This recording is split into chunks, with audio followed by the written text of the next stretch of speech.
how people look at it, but we shouldn't look at it as this is the privilege, like, of creating. Life is a trip. Who'd have thought my pain made me rich? Loving how I flip this. Welcome to Long Beach Live Sessions interview. We just had a killer show with Noa James in their house. Tore up the floor, had some sick beats, sick bars, some sick guitar solos. So I'm really glad you guys came out here. What'd you think of the show? I loved it, bro. Tight, fun, dope experience. Get to do what I love. Can't beat it. I think you guys really dope fit the setup. vibe, like, really well. Just like got really intimate with it. Yeah, man. You were like angry at the camera, man. Performer, you know. Yeah. So first question I got kind of for both of you. I kind of want to ask a little bit about your brands. Yeah. So I love the water-esque direction you go in your production. Yeah. And really going with the orca thing. Yeah. What's up with the orca? Balance, man. People always thinking about size. It's all about balance, duality. Like, these are the most vicious, loving animals on the planet. Elephants, same thing, balanced life. Yeah. They're herd, but they will stump out a village. They will trample you. So it's this duality of it can't be all positive and it can't be all dark. And these two animals represent that very well. Like, I'm the love monster, so that's how I kind of realize, like, the orca's a love monster and the elephant's a love monster. You know what I mean? They just don't kill to kill, but when they want to, they'll fuck you up. It's dangerous. So then for their house, across your two albums, you kind of had a little like of a rap R&B blend for the first one. And then you went like a lot more like R&B for the second one. What was going on behind the scenes that kind of like led to that shit?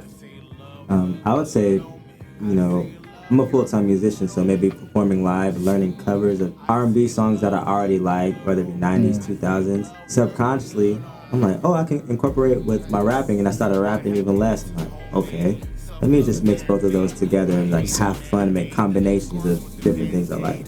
I feel like especially on the show, you really got that combo down really well. Like you were just moving between it, and it sounds beautiful. Thank you so much. So for Noah, you have Dragon Ball everywhere on the music, and you lean pretty heavily in the whole 90s aesthetic. Oh yeah, that's. What does the 90s mean to you, and why is that such a staple in the music? It's pop culture. It's the most popular culture. Like, I was there when this happened, and that was cool to everybody. And I get to rap about it with a lot of knowledge. You know what I mean? Yeah. Like, out there when I watched Dragon Ball, not on Toonami first, but on Telemundo. Damn. Before it even got to America, I know. So it gets to what happens with that. I get to pinpoint my fan base too. Like, I can find them so easy. Any reference of anime, any reference of anything that was popular when I was growing up, now you can go get a t-shirt at Walmart from everything I love. It became like, it became like, oh shit, I have something. I have up on something. I have knowledge on it, and I can make colorful punchlines and attract my tribe easier also. Yeah. That's smart. You can like attach your brand to something recognizable and easy to like quantify when you're like trying to like put out things like merch and talk deals. Like, it's a lot easier to speak your knowledge. The extra part is I'm emotional about it. I have this emotional attachment to it. So not like, I just like Pokemon. Like, nah, I love Pokemon. Like, Ash is a Ronin. Like, Ash is a Ronin. Ash told me you gotta be a Ronin in life. And everyone that was in every Pokemon trainer, it was losing to Ash. The Ash was outside. That's what I learned. Ash was outside. Yeah, Ash was outside. You preaching? Ash was outside, putting hands on everybody. I'm telling you, straight up. So their house. Recently, I've been going down like a R&B rabbit hole. So like, I gotta ask, like, who do you draw from in your music, and how do you draw from it? Ooh. Okay, this is really cool. But, it started in 2010. I was driving in my mom's whip. I had my permit at the time. There was no Bluetooth. Maybe auxiliary cord. Yeah. But I was like, let me just see what CDs was up under here. I was like, SWV. I know this name, but never have I put the CD in myself. It's usually just in the background while we're cleaning up in the house or something. That or some gospel music. But Sisters with Voices, SWV, is a 90s gospel girl group. Essentially, they all came from church. That's why they get all those runs. So what I'm saying is, I was just really attracted to that sound and the emotion they put in the records. It started with that. That's when I realized, R&B is cool, because I always like rap, and I liked a lot of like Rage Against the Machine and stuff like that. So something that sounded so sweet like was such a contrast. Yeah. So is that like a lot of the influence for like your singing, your songwriting, but what about like your guitar playing?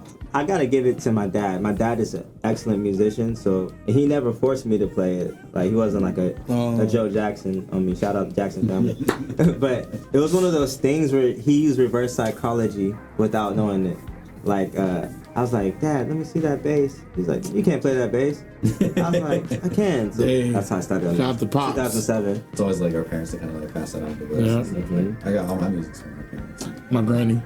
Everything. I love Yeah, it. talk about your granny life. That blues, that's all I grew up. I grew up on blues and jazz. Feels good, man. Yeah, yeah. So kind of switch gears a little bit. I want to ask like a little bit of like hypothetical question. Yeah. Both of you got to make a live instrumentation album, and you had no limitations how you do it. What would be your sound?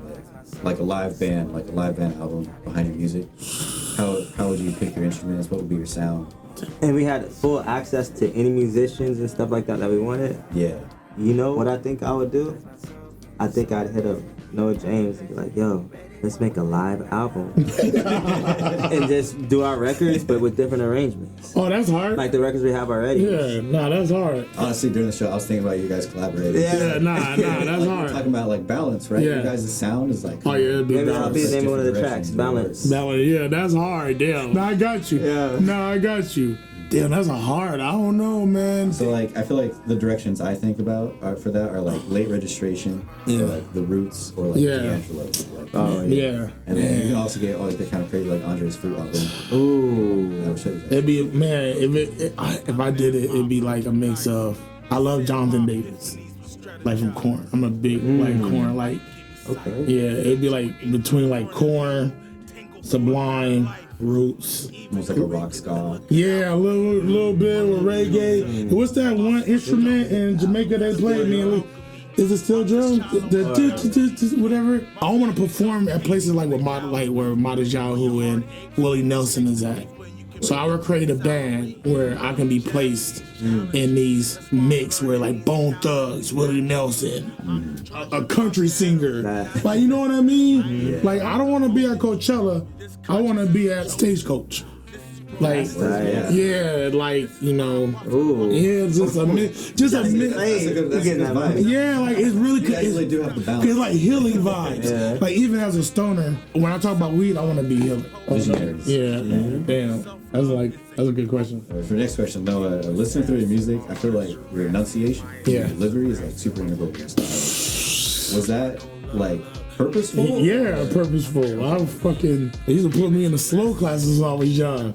Like I didn't learn how to read until 9th grade, so I read off memory. Really?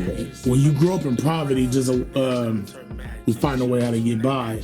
So when I started rapping, my first like 3 albums, my enunciation was so horrible. Like I was cutting my own self off on words. I wasn't finishing stuff. I was hitting the mark different. Lisa and another OG was like, you gotta enunciate a little more. I started battling. Okay. Battling helped me find that punch, that sharpness. Like my voice is a blunt object. And my voice is like a spike bat, a mallet. You know what I mean? Nice, yeah. A hammer. I like the visualization. You know what I mean? A wrecking ball. I had to learn how to be throwing knives or against to, or I had to learn how to be a swordsman because I wasn't a swordsman. I'm knocking the wall down. So I had to learn how to be a fencer, how to cut you without hitting organs, like very precise. Yeah. So I had to learn how to rap like that, like Kendrick's voice. Kendrick, Q-Tip. It's like Just drum sets. you know what I mean? They can cut through any beat. So I listen to tones like that and like, I can't do that. But how can I Do it your own way. do it my way? And I found it. I found my sound. Like that was really like researching and digging and writing notes and practicing and doing open mic and reading more and educating myself more. Like, and I found it. That's Probably. dope. Yeah, I feel like all my favorite like rapper styles are the ones who like really dig into how they say this. Yeah, because I was lazy with it in the beginning. So you kind of talked about this a little bit there, House. But is guitar the only instrument you play? And from out of that, how has being a musician affected your life outside of music? Guitar is not the only instrument I play. I play a few others, such as drums, bass, keys. Most of the records today were produced by yours truly. And besides whole thing. the last two, you know, the homie from London, DJ Eclectic, and shout out my GD Mac. He did that last one tweet. By the way, that was an exclusive for you guys. Yeah. Oh, Yeah, that was yours. Afro Beazzles. It's funny. Like, I don't want to sound all like. Nah, go I was one of those. ahead. I was one of those like learners in school, like where you kind of tap to dance type thing, like rhythms. Like I didn't need a fidget spinner that like that. Like Yeah, sure yeah. it was something. Dude, everyone hated me during tests. Which Yeah, I didn't even realize, that's it. you know. Yeah. But I would just say like I see life as music, so I've never felt like I didn't have music. So it's a tough question, but I feel like it just helps me because it is a universal language. Everyone understands. Everyone feels it. Everything. Kind of brings everyone together. That's, Yeah. that's why like I think community is such an important part Yeah. of music. People come and do shows like this and work together. Yeah. It's really vibrations, the healing frequencies. And that's why I do need to tap into Andre's album. It's pretty good. Heard it's like at 432 hertz. From the womb to the tomb, they say we connected from the womb to the tomb. Ooh. Everybody, everyone. And once you disconnect, you gonna kind of don't realize what life is anymore. Like life is like life is rhythm. Everything is rhythm. I can't imagine a life without playing music. Yeah, that's crazy. Damn, bro. Damn. Listen to music, like nah, don't sit, don't sit. So that kind of leads to my next question. Both of you guys have a pretty good amount of features in your discographies and it's going through. What do you look for when you're choosing on who to collaborate with? And what do you imagine is like your ideal partner? I'm vibes, man. I'm really all vibes. And if you're gonna session with me, I need you to be not an overthink. We're laying everything down. We're laying it down. It's gonna get. So it's just that too. Like, yeah, like I like people who could be still taught stuff, still learn. Like Right. yeah, I like that. I love that. Like my Lisa. Leave your ego at the door. Yeah, Lisa would be like, "Hey, babe, I don't like that voice." And she like, "I don't think girls gonna listen to that tone. That tone a little too rough on this song."